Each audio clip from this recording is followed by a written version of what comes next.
Yan,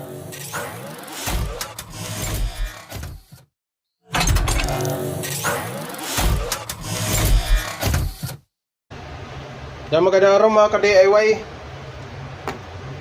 Mayroon pala akong rini-repair na timer dito mga ka-DIY. Bali galing to sa sa Pisonit shop ko. Doon to ginagamit. Mga ka-DIY, bali ang naging problema nito, itong relay. Ayan, minsan itong isa na talaga to, minsan gumagana, minsan hindi. Tapos ito wala na talaga to, hindi na gumagana to mga DIY. Kaya kahit may oras, walang display yung monitor ng computer.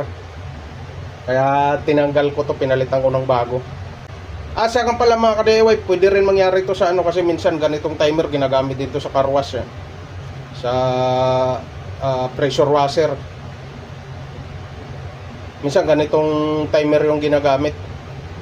Ayan, pag mangyari na halimbawa may hulog, ayaw umandar yung pressure washer, posibleng dito rin yung sira nun.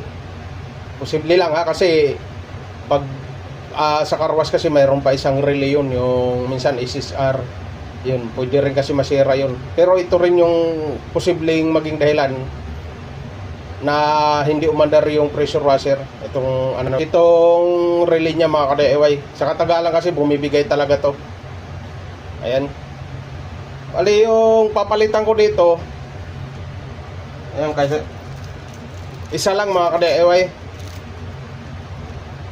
isa lang naman yung kadalasang ginagamit. Pero may extra ko dito, dalawa. Ayan, nabili ko sa Dico. Bali 55, dalawa na. Ayan. Ngayon yung papalitan ko, isa lang.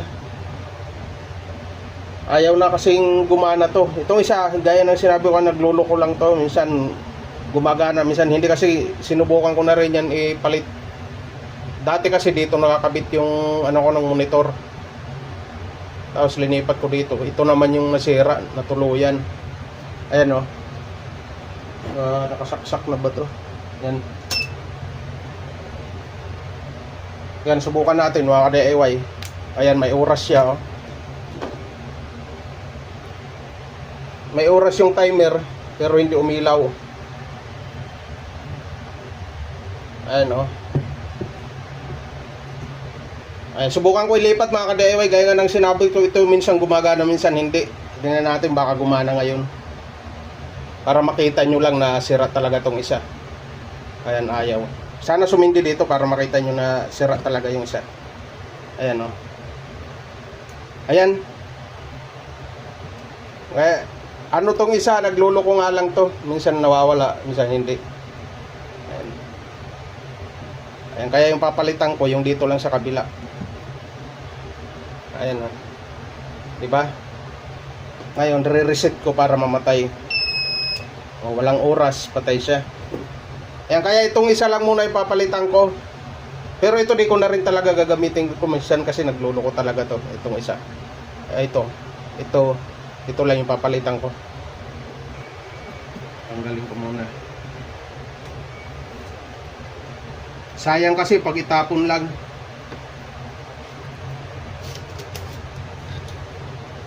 Kaya mga ka-DIY, umpisan ko nang tanggalin tong isa.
Ayan, tanggalin na natin. Ayan, malisik. Ayan, ito yung luma.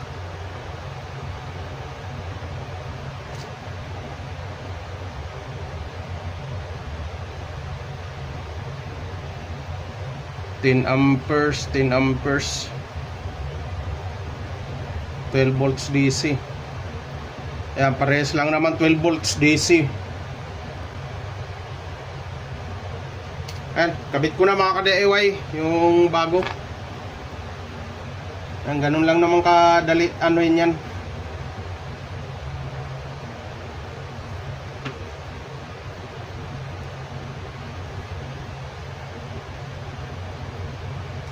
Saka di naman to mababaliktad pag salpak mga ka-DIY, kasi makita nyo tatlo sa kabila. Sa kabila, dalawa lang.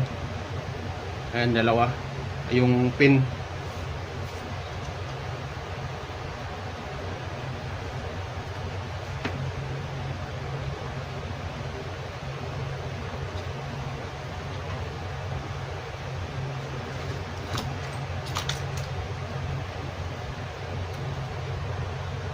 Ay, kakabit ko na siya.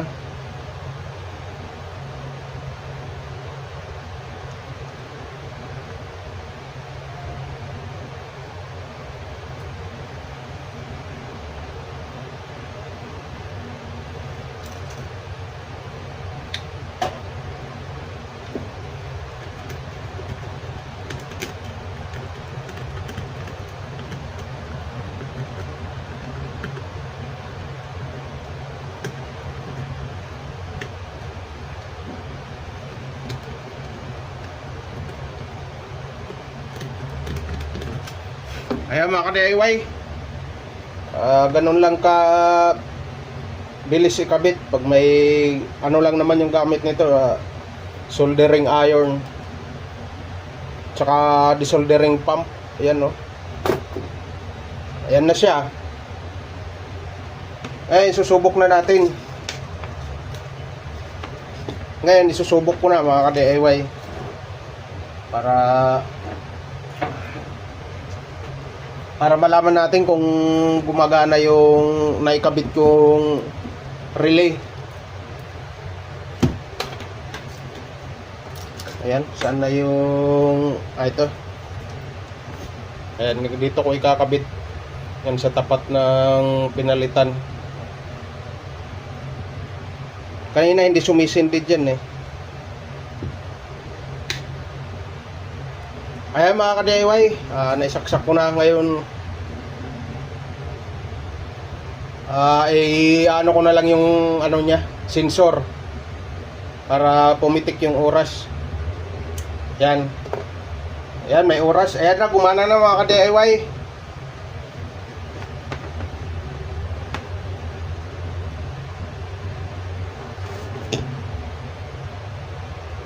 Yun na nga mga ka-DIY, sa halagang 55.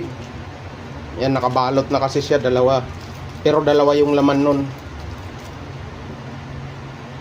Bali, pumapatak lang ng 27.5 yung isa.